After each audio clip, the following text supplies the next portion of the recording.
Hello, Father's Table. We're so glad you're here with us for episode 7 of the Let's Father's go. Table podcast. Our goal is to make it to 9, so we're almost there and hopefully far beyond if you guys are enjoying this podcast. But today we have something a little bit different for you. Originally, I was going to talk about love today, but then Blake sent me this awesome video called What Makes a Real Man? 50 Men Debate.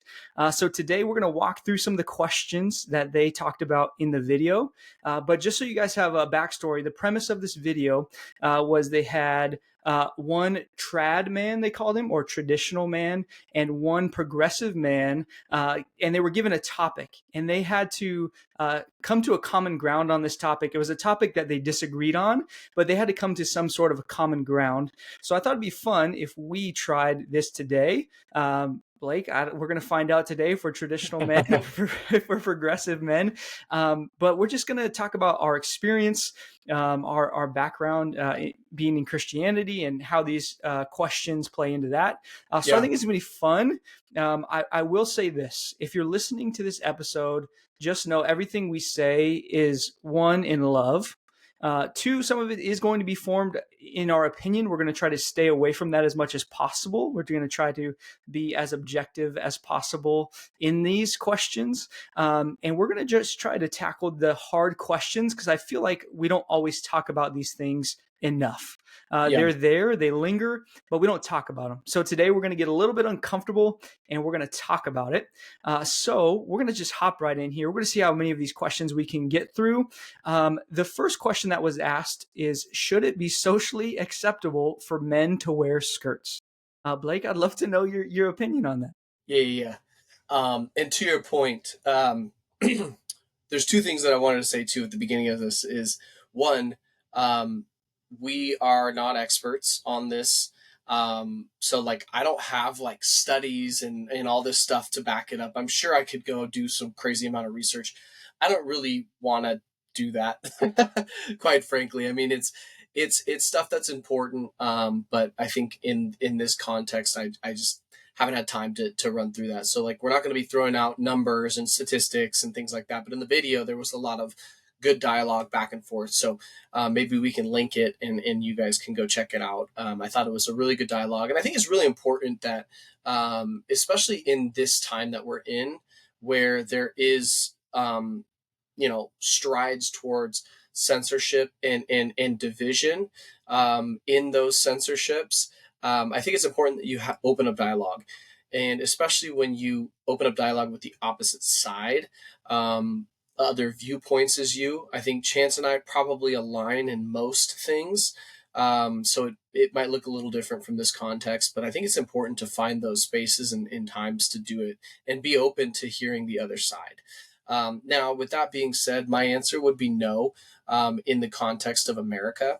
I thought that in the video, they brought up a really good point in that there are cultures, Scottish culture wears kilts. And I think they brought up maybe Japanese culture wears the full gowns that could be look as like dresses or whatever. Hawaiian culture has that as well. I don't know the names of them. So I think culturally speaking, if that is an expectation and or a cultural norm of that culture, I think that in that space, yes, of course, that makes sense and that's okay. And I don't think anybody would view it as that. Now, through the lens of American culture, that is not a socially normal thing to do, nor do I think that it should be. I think that there's people that are more progressively thinking and like, oh well, men should do whatever they want to do and feel and dress and be however they want to be. And I think, in theory, that sounds awesome, but I don't think if you play that out to its extreme is it makes sense. Because what if somebody wants to feel like a certain way that is culturally not normal? And so I think what that idea of like men wearing skirts begins to do is it starts to push the boundaries, and then you kind of just begin to open up floodgates and things go further than they need to be. Um, that's my stance. I think it's probably fairly conservative of me to say that. Now, do I think that, you know, that's me saying that I'm judging those people or think less of them? No. I just don't really see the need to wear a skirt as a man. Um, I think it's a feminine thing. I think that it always has been in American culture. And that's kind of my stance on it is like, if it's a cultural thing to you, great. But as an American culture, I don't think that that's really what Americans really stand for as a general sense. Yeah, I love that. I think what you said is important. There are cultural contexts in which an attire similar to a skirt, and it's not a skirt. If you call a kilt a skirt in Scotland, you probably get your head chopped off. Yeah, It's not a skirt, right? yeah, There's other kimonos. There's other types of things that men wear, maybe Japanese culture or Polynesian culture, and they would argue those aren't skirts, right? That's a traditional regalia that they would wear in their culture. To play the devil's advocate, would you say we need to have a community approach towards skirts in our society today? Or should we have more of a antisocial, everybody gets to do what they want, mm, so wear a skirt if you want to? yeah. No, I think that mindset of, hey, do what you want to do what makes you feel comfortable. I think that mindset is wrong. Um, I, I don't think that that's right. I mean, I think we can look at it biblically. We can look at it from a humanistic standpoint. We can look at psychologically. Like, you can look at any standpoint. I don't think that that mindset is healthy in any setting, because you could tell that to a schizophrenic person. Does that do them any good? No.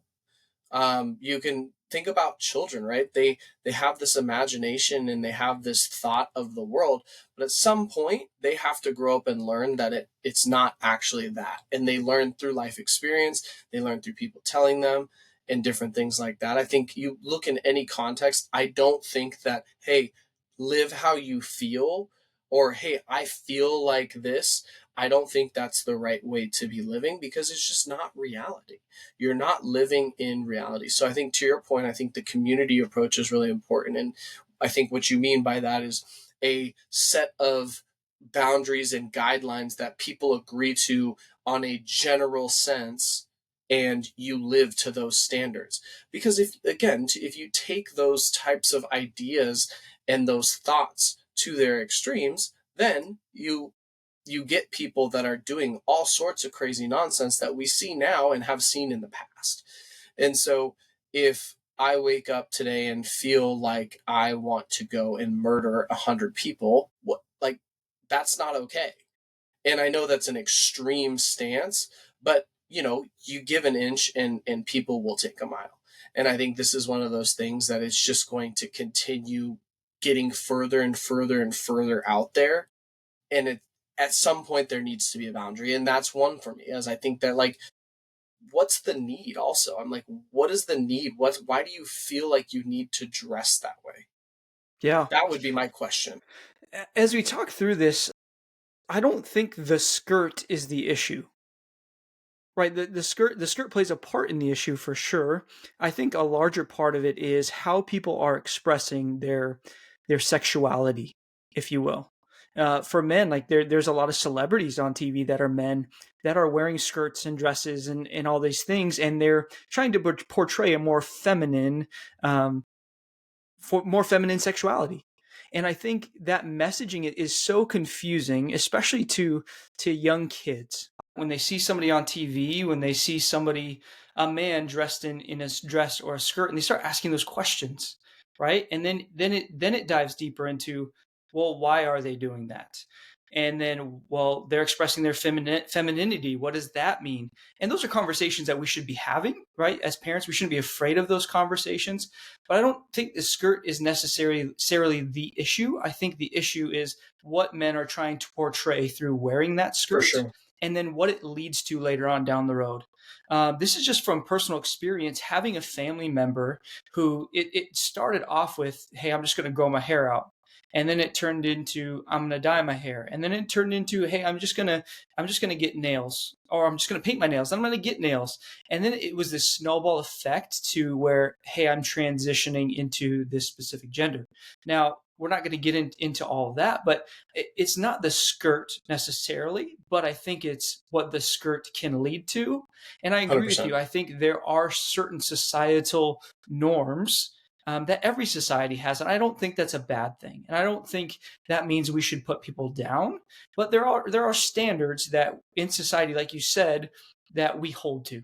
Whether that's murder, whether that's robbery, those things aren't okay. And I think if we look now, sure, it could start as a skirt, as one way of expressing your sexuality or your femininity or whatever you want to call it. Mm-hmm. But where does that line end? Because then you can get all the way to, a big topic right now is P. Diddy. He was Mm-hmm. expressing his sexuality, right? But then it's too far. Yeah. But it But didn't it's like, you start can't there. say that. Exactly. Like, when you start to make those claims, those like, oh, be who you want to be, do what you want to do, it's like you literally can't claim that if you don't have some sort of foundation or basis or agreement. It's like you literally can't make those claims. It's similar to atheists. I mean, the easiest argument is like, do you think life is valuable? Okay, why? How? It's like you have no foundation to prove that or to go back to, because like if you go to like the evolution side or you go to like survival of the fittest, it's like, okay, well then Hitler was right in your book.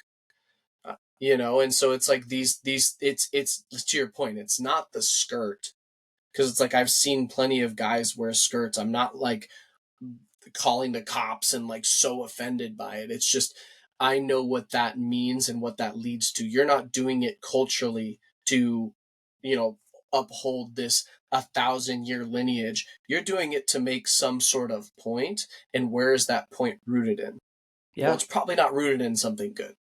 And where does that point end? What's it rooted in? Where does it end? Mm-hmm. Where is it okay for somebody to say that's not okay? Because if it's not the skirt, what's next?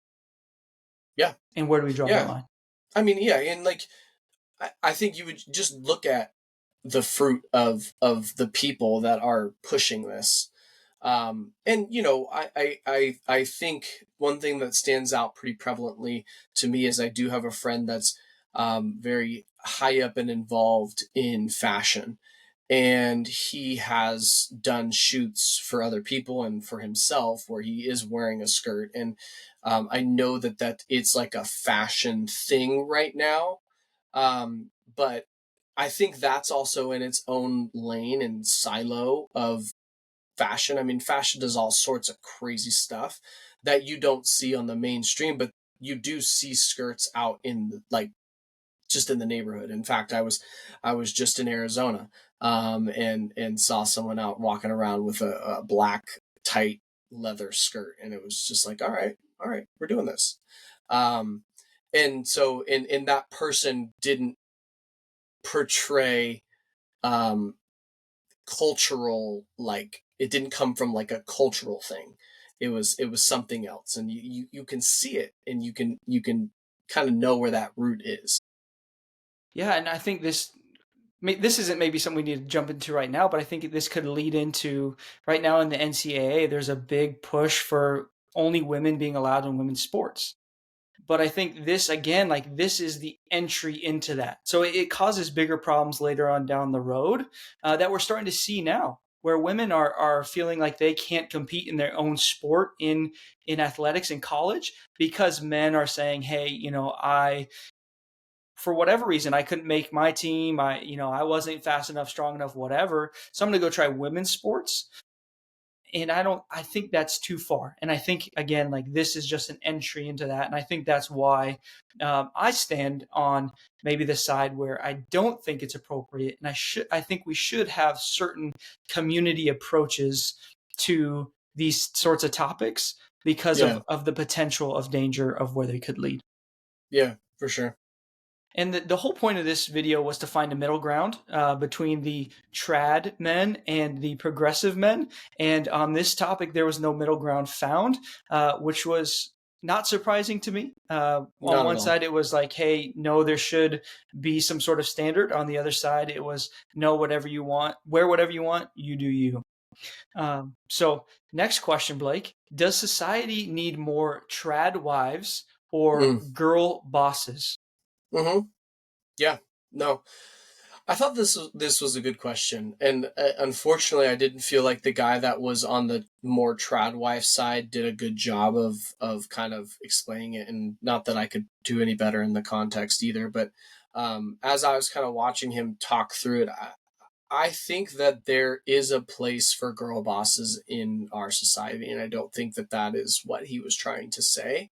I think what he was saying is there's been a history of success and thriving and flourishing when there is a nuclear family and there is a husband that's working and providing and protecting, and a wife that is nurturing and home building and doing that role.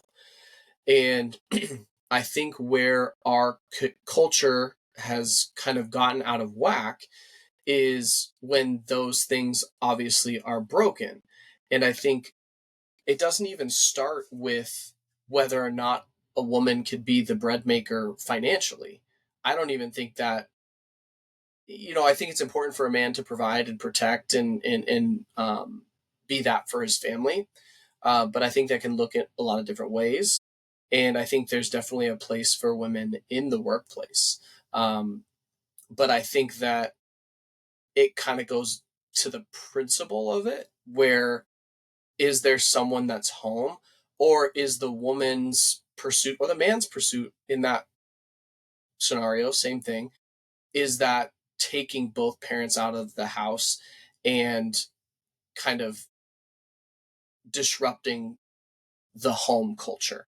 Because I think ultimately, for me, the way that I view this is it's not about man or woman in that role.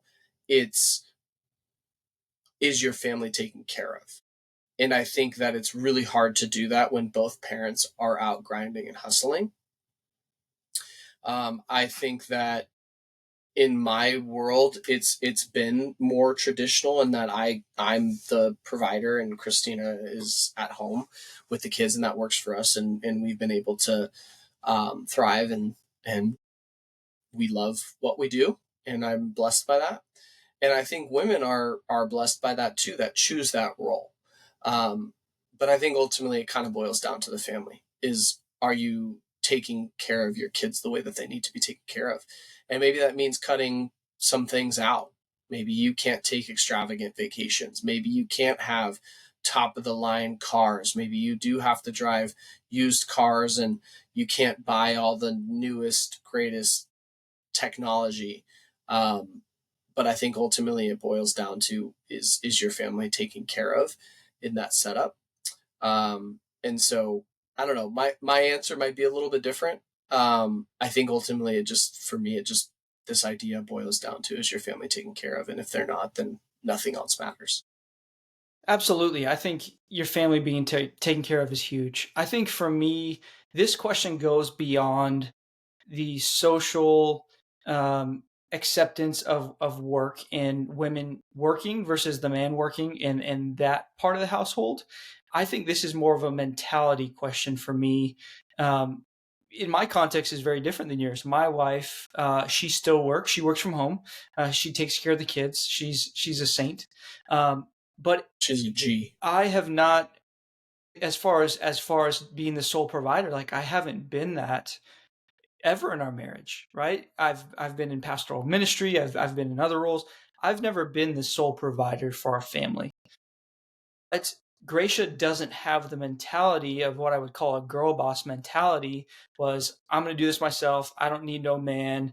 You know, I'm going to work 80 hours a week and just focus on my job and not care about family. I think it's more of a mentality where Gracia does, she still does submit to my leadership as her husband, in more of the traditional sense. She still cares for our children in more of a traditional sense, and that's what I'm thinking of when I think of trad wife versus girl boss. But I feel like in today's culture, um, with the women empowerment kind of movement that we've seen, they're trying to swing the pendulum the complete opposite side, where women don't need a man, they can be just as successful. And I don't disagree with that. Women can be just as successful as men. I think in the context of the family, the mentality has to be, in my opinion, that of a biblical nature. And that is, as husbands, well, I'll go even further than that. Jesus submits to God. We submit to Jesus as husbands. Our wives submit to us, and then our children submit to both our wives and ourselves as the head of the household. And I think that mentality is what we need more of, because I think we've seen the destruction that maybe that girl boss mentality has played into, and it kind of has, and maybe not on purpose, but I think it has kind of weaponized masculinity because women want to be more independent, which again, not a bad thing. But also, I think in the context of a family in today's society, I think we do need more wives who are willing to, in the context of family, submit to their husbands. Hmm. Yeah, I think that's a good point. I mean, you look at all this stuff. It's when taken to its extremes, and it's not this extreme where it's like, oh, this never happens, because it does. Is that, in this context, like the girl boss versus trad wife. I mean, you think about the extreme of a girl boss. Like if let's say the majority of women decided to do this and be independent and I don't need no man kind of mindset, like our society would crumble. And like it's not that it's meant to be like a controlling thing. It's like we need women to take that spot and take that role. And in my worldview is like they're designed for that and they're fulfilled in that. And not every woman fits that role in that mold, but I think that from a broad sense, they do. And there's a yearning and there's a desire for that. And I'm sure I could find plenty of studies. In fact, I've heard plenty of people speak on this topic, is that women in general are fulfilled in that role of a trad wife, if you want to say that. Um, and it can ebb and flow. There's seasons where they're not. Like I know Christina and I, we both worked for a while until Christina gave up her role and I became the sole provider. And so there was a season where we were both working and it was fine. But then we hit that wall of like, we can't operate this way and we need to make some shifts and some changes. And God honored that. And so I think in my life I have seen that play out, and that was always kind of the end goal for us. Is like, yeah, right now we're both working and we're trying to get to a certain point, and when we got there we're like, okay, now it's time to pull the trigger and live this way. And we've been super fulfilled and super blessed by it, and I'm so glad that we've done that. And so not only anecdotally in my life, but I'm sure from a broader sense it's something that is good for most people. Yeah, that's great. And I think a question we should ask ourselves as men, and our part that we play in this, is: are you a man that your wife would Mm, like to yeah, submit to, yeah, absolutely. or your girlfriend or your future wife? Are you a man that they would feel comfortable submitting to? And we're going to dive into that in another question later on, but that's just such an interesting question to ask yourself, because you have a part in this mentality Yeah, of women. How are yeah. you treating women? And you are playing a part in the mentality that they have going into marriage. So you have a role in that, and we'll talk about that later. But this question, no middle ground was found in the video. I thought that was Hmm. interesting. Yeah. The next one tailors just specifically to men, and it said, "Are depressed men weak?" Mm, yeah. Um, so this one was a hard one for me, and I was thinking about this, just because depression, I know plagues a lot of people. Um, by no means do I discount that and want to diminish that. Um, I don't struggle with that, nor have I ever. have I been sad in certain seasons? Of course. But by no means would I ever consider me ever in a depression. That's just not something that maybe I've struggled with, and so maybe I don't understand fully. So given that context, I think the stance that the one person made, I thought was pretty well said, in that, um, you know, if you are a man that stays in the depression, that is weak. If you are not a man that is taking strides to get better and improving, that is weak. And I think that's a good point. I think that was a difficult, it's a difficult subject in this day and time. um i don't I don't know, it's hard to say, because there's two sides of the coin of, like, is depression really as bad as we think it is, or is it kind of a man-made issue, because it definitely wasn't as rampant 30, 40, 50 years ago. So why? Why is that such an issue? Is it the food? Is it just now it's just extremely overdiagnosed? Is there more research? Now it's more understood? Like, what is social media? I don't know. But for me, I've never personally struggled with it. I know plenty of people that have. I know Christina, for example, has before, but she's also been somebody that's been very strong and gotten herself out of it. And I think, as a man, I think it's really important that you overcome challenges and you don't stay in a challenging season. It's okay to be in a challenging season, but I don't think it's okay to stay in a challenging season. So I don't know the struggles. I can't act like I know the struggles. I thought that was an interesting point that that person made. But I, I don't know. It's hard for me to speak on it, to be honest. No, that's What do you think? that's good. I like that you have the context of never experiencing depression, because I'm on the opposite end of the spectrum where I have dealt with depression and I have experienced it. And I will say, yes, a man who is depressed is weak, but that's okay. I think sometimes we view weakness as a negative, but scripture says I can boast about my weakness. For when I'm weak, I'm strong because I have the Lord. I have the Holy Spirit. And I think when we view that, it's like, oh, you're weak because you're depressed. My response to that is, so what? I think it's recognizing that weakness, relying on the Lord and His strength in that moment of weakness to pull you out of it. And that's true strength, is recognizing your moment of weakness and then relying on God to help you through it. I don't think we need to be scared of saying, I am weak in this moment. But as men, we don't want to be called weak. We don't want to be seen as weak, viewed as weak.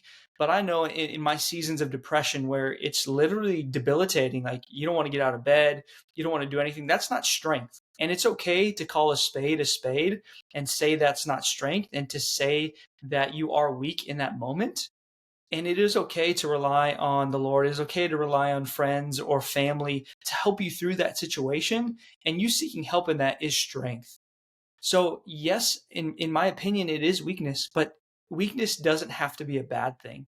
But the connotation is, oh, you're weak, so it's bad. But scripture says you can boast about your weakness because you have the Lord. You have His strength. And that brings God so much more glory than you trying to do it on your own. So I would say to this question, we really have to, one, work out the negative connotation that surrounds weakness. And we have to view it as, no, it doesn't have to be a negative thing. And I think there's also a difference between physical strength and emotional strength. And I don't think you're strong in both areas all the time. And if you would say that you are, I think that's a lie. And I think you need to do some reevaluation in your life, because you're never, in my opinion, 100% of the time strong in both physically and mentally. I think you go in seasons of where you're maybe strong in both, maybe you're strong in one or the other, but we all have weakness, and that's okay. Hmm. Yeah, I think that, to that point too, in that, you know, God makes those situations and those weaknesses, He turns them into strengths, because you can then look at somebody else who may be in that season and speak to it and work with them and help them see the truth and see the light in that situation. Because I think in all situations, there is a hope and there is a glory that you can look towards. And so, yeah, I think that's wonderfully said. There was a middle ground on that one. There was, The middle there ground was. was men who are depressed should seek treatment. I think from the Christian perspective, there's nothing wrong with treatment, right? There's some things that go maybe beyond prayer, or go beyond spending time in the Word. If you do need help, seek that help. Um, but you need to do something about it. Just don't wallow in that moment of weakness. The next question, man, is pretty deep. It's pretty personal. Should men spend their time watching pornography? Mhm. Yeah. No, that's that one is I think it's a hot topic, obviously. I think it's a closet topic, though. I think a lot of people don't want to talk about it. I think a lot of people they don't want to put out that stuff and like talk about it because it gets vulnerable. I think, for me personally, like I was um, exposed to it pretty young in middle school, and I know now, I think the statistic in the video was like 92% of kids see it before 13 or something like that, It which is was insane. 93% of boys and 63% of girls report being exposed to internet porn before they turn 18. Crazy, before 18. Okay. um it's just crazy when you think about that, and I think it's probably been exacerbated because of technology, and how, like, literally from any time, anywhere, pretty much you can access it through your phone. And it took a really interesting turn on the video. I will say that guy, like, the guys came out hot, and they pretty much agreed that it's not a good thing for anybody, and I think you and I will agree on this without talking about it, that it's not good for anybody involved. But then the guy was talking about First Amendment rights and people having the freedom to take part in it, and I'm like, okay, freaking weirdo. But it's unfortunate that people get addicted to it. It's unfortunate there's people that are involved in it. It's unfortunate that there are people that are taking advantage of that weakness in people, for their own gain, and exploiting humans for that. I mean, it's sad, and unfortunately, it's probably happened for a really long time. Um, I mean, with obviously without the invention of the internet, it was taking forms in other ways. But it's really a sad thing, and no, I don't think it leads to anybody's flourishing in life. Yeah, I would agree with your stance on that. I think porn is very damaging. I think in today's society, unfortunately, especially in the younger demographic, it's become almost like a rite of passage, right? It's Mm, something that kids are talking about. It's something that yeah. your friends probably show you at a young age. Hmm. It's something I was exposed to pretty early on in my middle school years, and it had lasting and damaging effects. And that's something me and Gracia actually talked about the other day. Is I don't think people fully understand, who haven't been exposed to pornography, the long-term effects that it has. And there's a lot of men out there who don't view it as damaging or hurtful. Um, but I think they get to a point in their relationships, in their marriage, where they realize the image that pornography portrays isn't the real thing. And I think that leads to, just like any addiction, right? You have that hit of a drug and you want a little bit more. And I think that leads to a lot of damaging effects. But one of the statistics in the video that I found interesting was 69% of men in America watch porn each year. Over half, well over half of men watch Yeah, dude. pornography in America each year. And some It's men, almost 2/3 of America. yeah, that's ridiculous. And some men view it as there's nothing wrong with that. Just I should be able to watch porn if I want to watch porn. And then there's another section of men who have been sucked into pornography and are addicted and can't find their way out of it. So I guess the question is a few of them. One, is pornography negative? I think we've both agreed that it is. But why is it negative? What about pornography is negative, in your opinion? In my opinion. Um, Well, I think that I from what I know, and I can't talk like super in depth on it, but I know it actually changes things in your brain, like chemically and physically in your brain, things shift and change when you're watching it. And that can lead to physical and emotional damages long term. I think obviously it's allowing things into your brain, into your mind, into your spirit, into your marriage, into your house that shouldn't be there. I know for me, I travel a lot. I'm in hotels a lot. And dude, it's you can even feel it sometimes in hotel rooms. Like you go into certain hotel rooms and there's just this heavy spiritual presence there. And it just damages things in your life. There's nothing that's good except for the obviously the moment that you're in it. I'm sure it can feel good, but there's nothing that it leads to on that, you know, 2, 3, 4, 5 hours later. Like there's guilt that comes in, there's shame that comes in, you want to hide it. And I'm sure there's some people out there that like to flaunt it. Oh, I do this and da da da da. And it's like, okay, like we'll see. We'll see how long that lasts. And like, you can live in that lie for only so long. Um, I just don't think that it's anything good comes from it. Absolutely. I think the other thing, pornography objectifies women in a lot of ways, and it leads men to do the same, right? You're looking for that thing that you're seeing on a screen that isn't real. Hmm. And if you're not getting that, then you're looking for it elsewhere. So if you're in marriage and you're not getting that, then you're looking outside of your marriage. Or you have lustful eyes, and it leads to all these things that you don't think in the moment. You just think, oh, I'm just watching a thing on a screen. But like you said, it's Yeah. rewiring your brain chemistry literally, and it's making men view women as sexual objects. And it's insane to me that there's an industry that is profiting off of doing that Hmm. because of Yeah, the it's wild. damaging effects that it has. And a lot of people, right, they don't treat it the same as like a drug addiction, right? They don't treat it the same as maybe an alcohol addiction, but it is. A lot of men It can't so get out is. of it. And a Yeah. lot of men have lasting and damaging effects that they're trying to work through. Um, but pornography is so accessible to all. Like you said, you could look it up on your phone right now, and it's just crazy that there's no safeguards in place for that. The middle ground statement was no, men should not spend their time watching porn, and I think we both agree with that because of the damaging effects it should have. Yeah, absolutely. This next one's interesting. Speaking of just kind of relationships and romantic relationships, should men be the leader in a romantic relationship? Yeah. Yeah. Yeah, I think they should. I think biblically that's what it says. I mean, for me, it's like it's pretty simple. I mean, I it's one of those things that's hard. I think you had a good point earlier. Is are you a man that's worth following? Are you a man that's worth that position of leadership? Um, Leadership comes at a cost.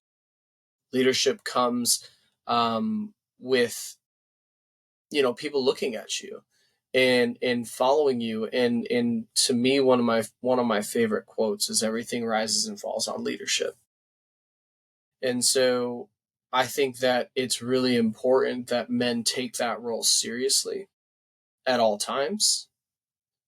And I think sometimes leadership in a romantic relationship can be distorted to be like my wife listens to my beck and call and da, da, da, da, like I'm the man of the house. And that's not at all what I'm saying. Is that it is a relationship. It's a two-way street where my wife is able to speak into my life, and ultimately she influences a lot of my leadership as well, just through conversations and through how she asks and acts and things that she asks for on a daily and weekly basis. I cater my leadership to her as well. But there are going to be things, and there have been things where it's like, if there is ultimately a decision that needs to be made, it's going to be mine. And she's always been respectful of that, and we have an agreement in our family that that's kind of how we work, and it's been fruitful. It's been nothing. I mean, we've seen the fruits of it. And so, like, again, I can speak to this from a personal experience of like, this is how we operate. And it's not a tyrannical leadership. It's a democratic leadership, if you will, where it's like, people have a say, but ultimately, if certain decisions need to be made, it's going to be my decision, and she'll respect that. But she will always be heard, and she will always be loved, and she will always be thought of first in those moments. And I think ultimately, like, we have this thing in God where it's like we trust and know that when we're seeking after him, when I'm seeking after him, those decisions are made not just like of my own volition. They're made in tandem and in relationship, and just co-decision with Christ. It's not just my own thoughts and emotions and feelings. Yeah. It's interesting to me that people get hot and bothered when we talk about leadership in the context of marriage rather than in the context of a workplace or an organization. Every Mm, organization has a point leader. At work, you have a leader above you, and you aren't fighting the fact that you have to have a leader above you, right? Every organization, to be successful, has to have leadership, right? And that's the same in the construct of marriage. And I think it's important to realize the weight of leadership in marriage wasn't meant for the women to carry. That falls on the man's shoulders, the good and the bad, right? It rises and falls with you as the husband. And in scripture it talks about women submitting to their husbands, and that's a hot word, right? Submission. Women are like, "Oh, hold on, let's pause the brakes there." But then in the next verse, it says, husbands, love your wives as Christ loved the church. yeah, And how did Christ love the church? He gave his life for the church. And as husbands, we should be giving our lives for our wives and our yeah, families. We should be 100%. laying down our lives. And again, I think the problem with that word submission is not your wife having a problem with submitting. It's having a problem with submitting to you in your Hmm. style of leadership. Like you said, it's not tyrannical. You're not the dictator. And I think a lot of men have taken it too far in that way. But if you are a man that your wife and your children can respect and look up to, it's going to be a lot easier for them to want to follow you and submit to your For sure, leadership. for sure.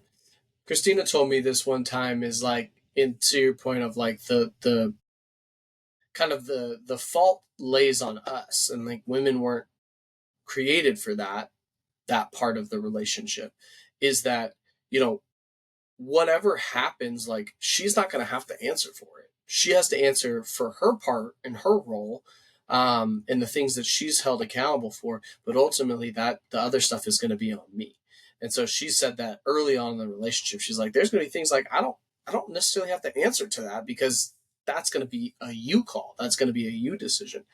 And so I think that that's something, but it's also hard in general culture when they don't have that biblical foundation. They don't have that thing to look back upon, because then it's like, okay, then who's to say, like, men, just because they're bigger and stronger and it's been this way for thousands of years, who's to say women aren't supposed to be in charge? And like, they like, people in that are not believers, they don't really have something to point back to other than, oh well, it's always been like this.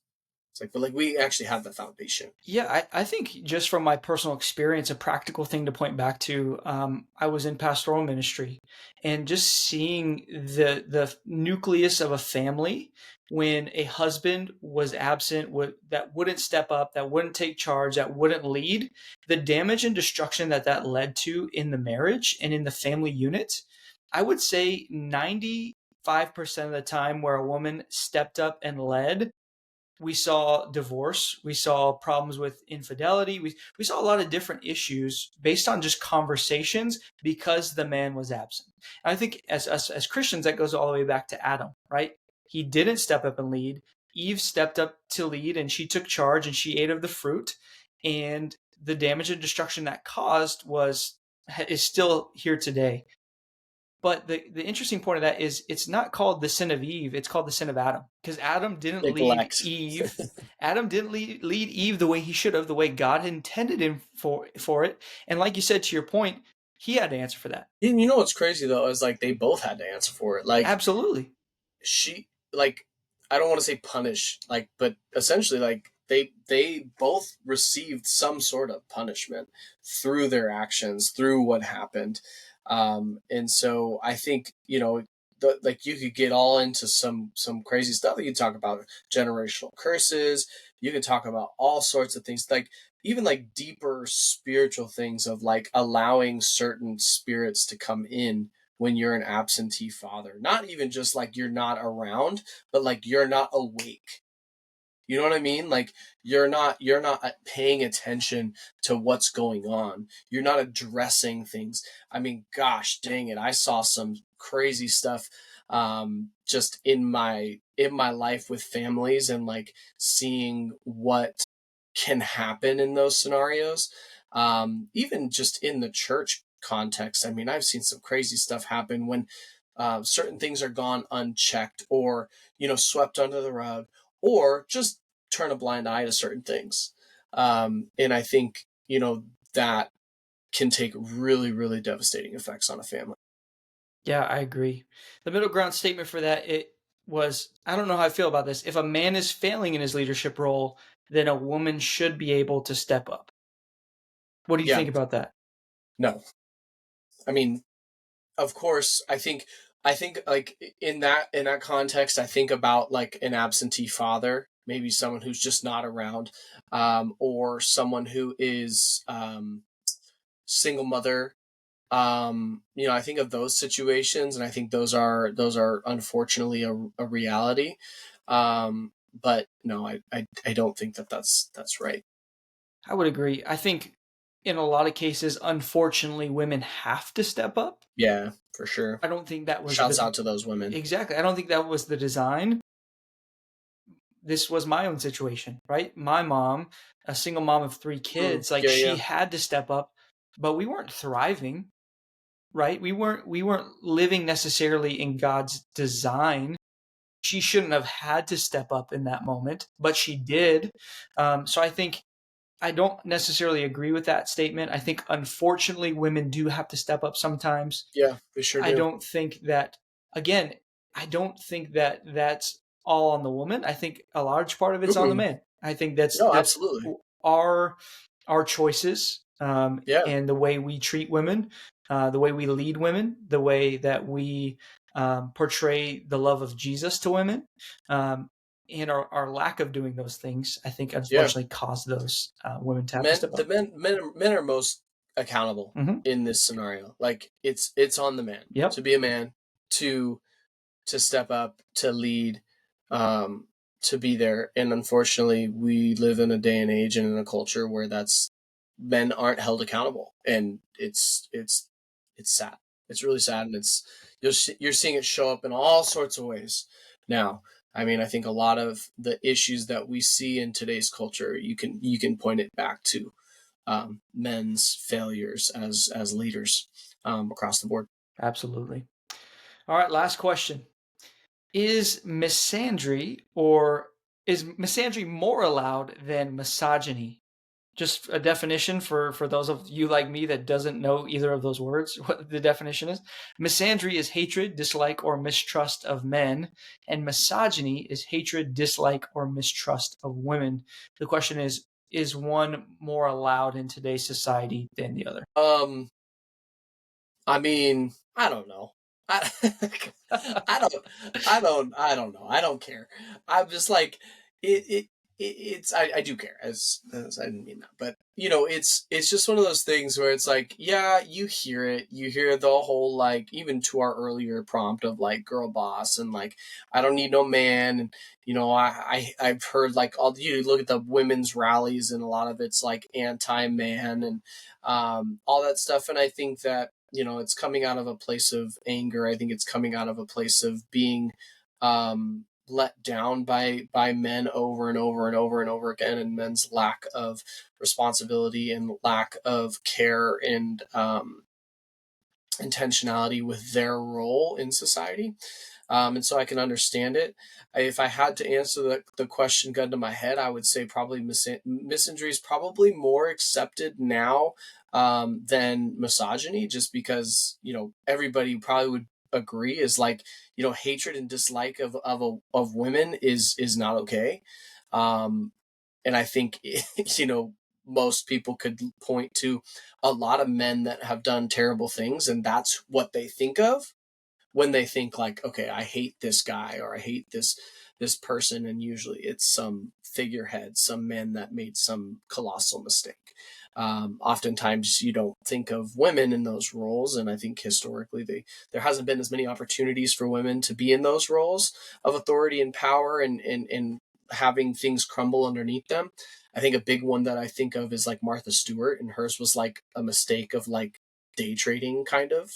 It's like nobody really got that hurt in her, but she was tyrannical from what I heard in the documentary that I watched. But like, what do I know from that? I don't know. I'm kind of mumbling now, but no, I think they're both around. They're both a thing. We can't ignore them. But I think, it's social media definitely doesn't help, because the most extreme voices are the ones that are populating and people are seeing the most of. Those are the ones that make the headlines and all this stuff. But I don't know. I think I like to believe the best in people, and I think most people love most people, Mm, and I think people genuinely want to see women succeed, and I think men genuinely want to see women succeed, and I think women genuinely want to see men succeed, and I think that most people want that. um, but there's definitely both out there. I agree. I agree. I think Is both of how I them. I think view both of them that. are prevalent. I think Yeah, unfortunately we live in a culture and a society where social media does exacerbate a lot of these things. for sure. It does add fuel to the fire. It almost turns men against women, and different viewpoints against each other, and I don't think that's right or correct. But unfortunately that's the age that we live in, so it's breaking through a lot of that noise. I think like you said, a lot of men support women, and I think a lot of women support men. I think in either situation you have those outliers who are the opposite, but I think those are the exception and not the rule for sure. Along with the lines of this question, though, how would you respond to somebody that might say the Bible is misogynistic? I think the Bible is actually the first and most prominent anti-misogynistic books. I mean, you look at how Jesus operated and how he constantly protected and broke barriers of women being thought of lesser than. I mean, you think about how he looked at children, which include women, might I add, or girls. He would constantly speak to them and give them opportunities to learn from him and be around him when in culture in that day was not acceptable. He spoke to the woman at the well. He protected the woman in adultery. He allowed the women to be the first people that saw him from the risen tomb. He allowed women to be in his life and in his existence in a way that most men of the day didn't. And so I would say quite the opposite. I think Jesus portrayed actually the opposite of that, and it was very countercultural, and it was very against the grain. That's how I would respond. Man, with that's a great response. I think we just ride off into the sunset with that response, Let's go, baby. right? Oh no, I think these were great topics to talk about. I don't think we'll get They're tough into ones. I don't think we'll get into Blasted by Blake or Blasted by Chance. We've talked about a lot of questions today, and I think these are all things that, like we said in the beginning, these are questions that are tough to wrestle with. And Yeah, just because we have opinions or answers on these doesn't mean that you can't have a different opinion than us. If you do have a different opinion, we'd love to hear it. We'd love for you I to, would too. I would really love to hear it. yeah, interact with us on social media. Please. The.fathers.table on Instagram, the fathers table pod at gmail.com via email. Send a comment on Apple Podcasts, Spotify.